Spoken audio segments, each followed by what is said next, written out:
not Nazis. The Republicans are not Nazis. They're more like Mussolini. They're more like the fascists. They just want to have, the merger of political and state power. They're not interested in killing all the Jews. No, I understand that.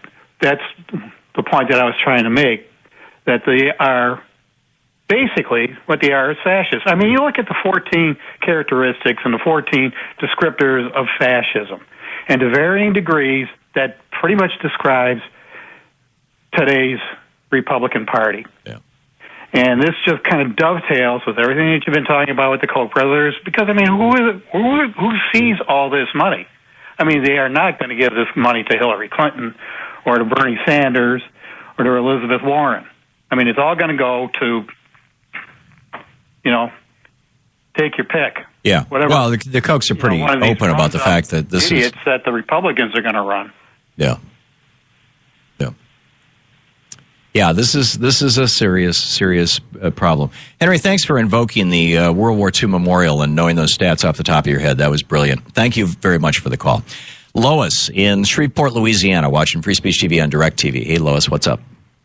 Good morning, Tom. Good morning, Lois. I really enjoy Free Speech TV, and I especially enjoy your show. Thank you. Because you do tell true facts. That's one thing we're missing in media today, true facts, and you do that. Thank you. And to say that, my point is I got a better understanding of the Koch brothers after watching your show. I kind of knew it already, but I watched Joe Scarborough for a minute this morning just to see what the Republicans going to be talking about. Right. And he and Meek Brzezinski talked about David and Charles Koch brothers so loyally and pumping them up, and you would think those two was running for the president of the United States. Yeah. The way he was talking about them. Well, they're running to have a president of the United States who answers to them, just like Sam Brownback, before he submits his budget, the governor of Kansas, before he submits his budget to the legislature, he submits it to the Koch brothers. Correct. And that's why I couldn't understand. Why is he pumping up these Koch brothers? Well, because he's a Republican. Joe Scarborough used to be a Republican member of Congress. He's a right-winger. But I understand that. I'm not. His job is to shill for the rich and powerful. Absolutely. Yeah. But that's the reason I like Free Speech TV, and I like your show because you do tell true facts. That's what I like. Thank you, Lois. Thank you for your kind words, and thank you for watching Free Speech TV. It's great to hear from you. Appreciate it. We'll be back. It's 10 minutes before the hour.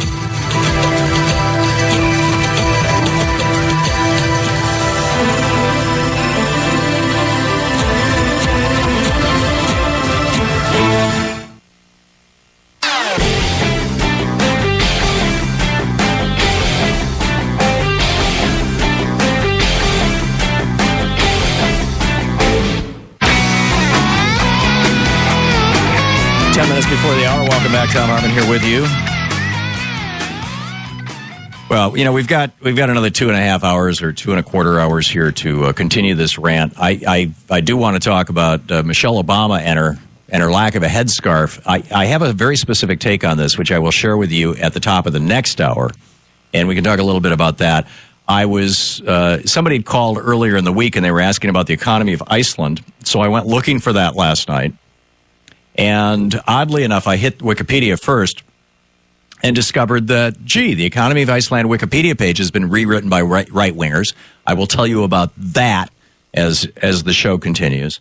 But and I've got a whole bunch. I got more clips from this BBC event and more examples of how the business should not be in the business of politics, in my opinion. And how those who control our economic sphere are reaching out to gain political power, because political power is what defines the boundaries of the economy. It's what defines the rules of the economy. And this is, in my opinion, this is not just wrong. We're talking end of the Republic wrong, or Great Depression wrong, which is why I wrote The Crash of 2016.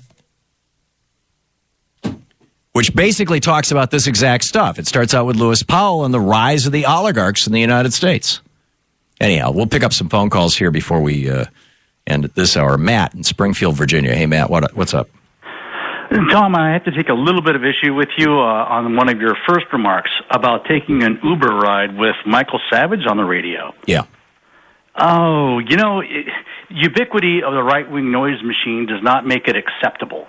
And until we begin a new phase of, say, muscular liberals, we have to ask for that to stop. It's not appropriate. You can't ask for it, Matt. Here's the reality. There are a very limited number of 50,000, 25,000, 10,000 watt stations, radio stations in the United States. The vast majority of them are owned by two companies. Those two companies are both owned by a small number of very, very wealthy people. And they choose to put on those very large sticks right-wing talk radio. There is an absolute, you can demonstrate this, there is an absolute reality in a closed marketplace. And I realize this is sort of supply-side economics, but it works because it's a closed marketplace. There's a limited number of these stations that if you put people on those stations over time, they will acquire an audience. And I've seen this myself when this show has been put on large stations. You pick up an audience. And over time, that audience becomes loyal, and they stay with you, and it grows, and you prosper. But you've got to get on that stick to begin with. And these guys, by and large, are blocking any kind of, but not just not me or this the progressive lineup, but even local voice, any kind of progressive voices. They just promote right-wing voices. And it's not just radio. It's happening on television. You've got an entire television network, Fox News, owned by two billionaires, the Saudi prince Alaouid and Rupert Murdoch. You've got right-wing newspapers now owned by right-wing billionaires. The Wall Street Journal, the New York Post, on and on it goes, owned by Murdoch and Alaouid. These are owned by News Corp, so they're also owned by the Saudi prince. I mean, and of course the big networks are all owned by big corporations that have the same interests. So, yes, sir. But what we can do, we're liberals. If it's on in the waiting room at a doctor's office, or as I did, I went into my gym where we were all like hamsters on our wheels, looking at the TV sets above our treadmills, and every other TV is on Fox. You make it known that it's not acceptable to have political news on in a sports bar or a dentist office. You ask them to switch. Right. And because we're the customers, we can go online and use social media, as I successfully did, and I walk in there now, and now some are on Fox and some are on CNN. I mean, that's as far as I've gotten, right. But it's a start. Yeah, but CNN, I mean, they constantly have these military consultants and terrorism experts who are actually on the board of big defense contractors promoting war. And even MSNBC had Joe and Mika on this morning and yesterday and the day before talking about how wonderful the Koch brothers were. These billionaires invited us out to Rancho Mirage and feted us. They food and wine, and we had a wonderful time. And aren't they sweet? We have a problem already in the United States with our media being corrupted by ideologues.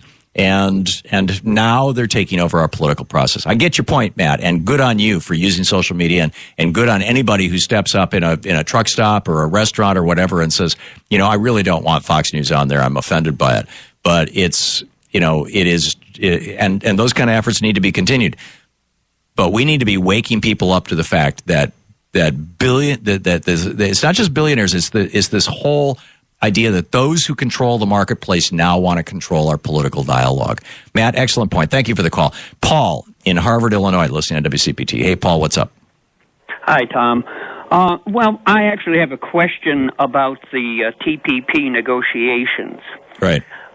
Which, of course, TPP is another form of corporate America or this is the international corporate elite taking over the United States. Trying to take over government, or at least hold government to their own ideas. Well, they're actually writing the regulations for government. Right.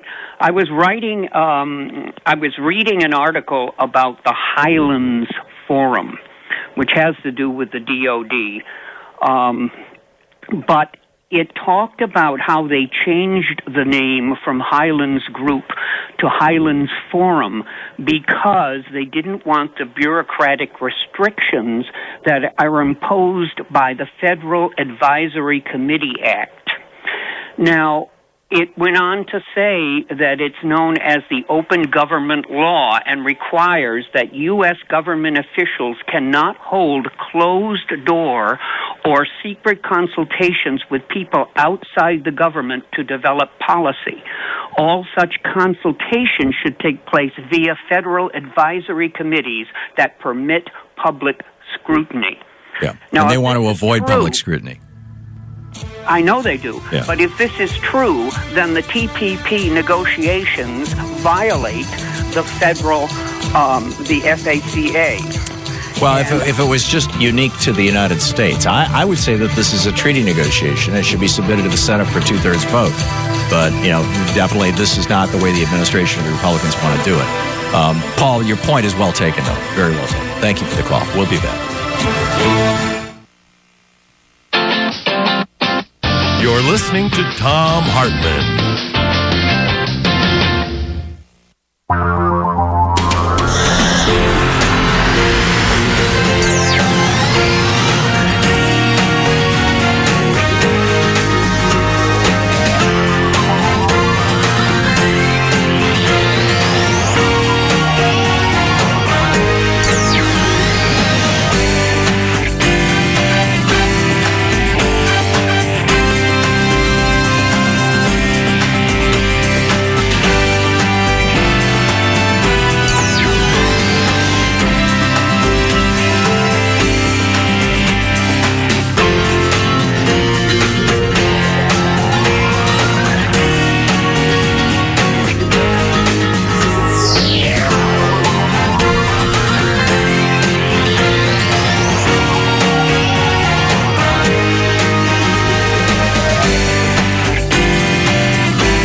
Two anti-government, self-described revolutionaries have shot up a pizza restaurant as well as a Walmart in Las Vegas.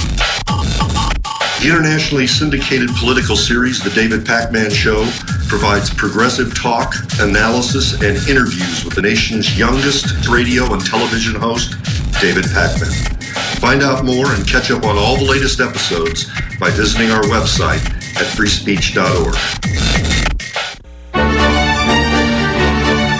Tune into Free Speech TV's weekly broadcast of Gay USA for in-depth coverage of gay, lesbian, bisexual, and transgender issues. This program features lively repartee between hosts Ann Northrup and Andy Hum, as well as interviews with special guests.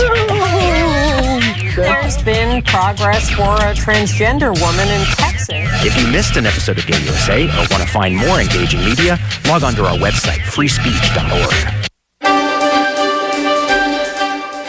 Thom Hartmann here on the best of the rest of economic and labor news. You need to know this. It's been 5 years since the United States Supreme Court made their infamous ruling in the case of Citizens United versus FEC.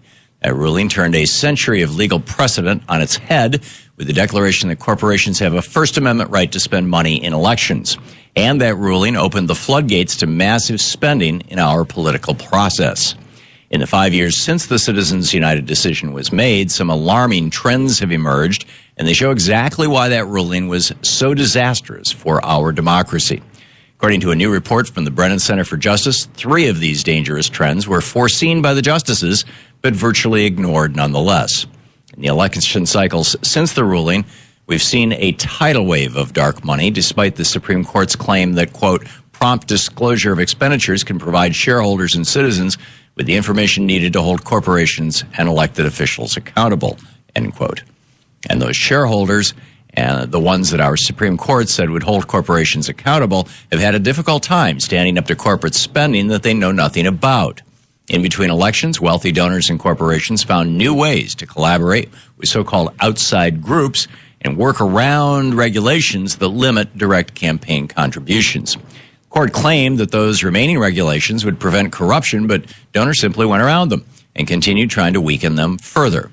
In the last 5 years, the rich and the powerful have found new ways to buy off our politicians, and they've made it possible for lawmakers to ignore everyone except those at the top. In 2014 alone, the top 100 donors to super PACs spent almost as much as 4.75 million small donors combined. There's just no other way to say it. The Citizens United ruling gave the rich control of our democracy, and it's up to us to take it back. We must get money out of politics. Go to movetoamend.org to find out how. School districts all around our country are doing more to make sure kids are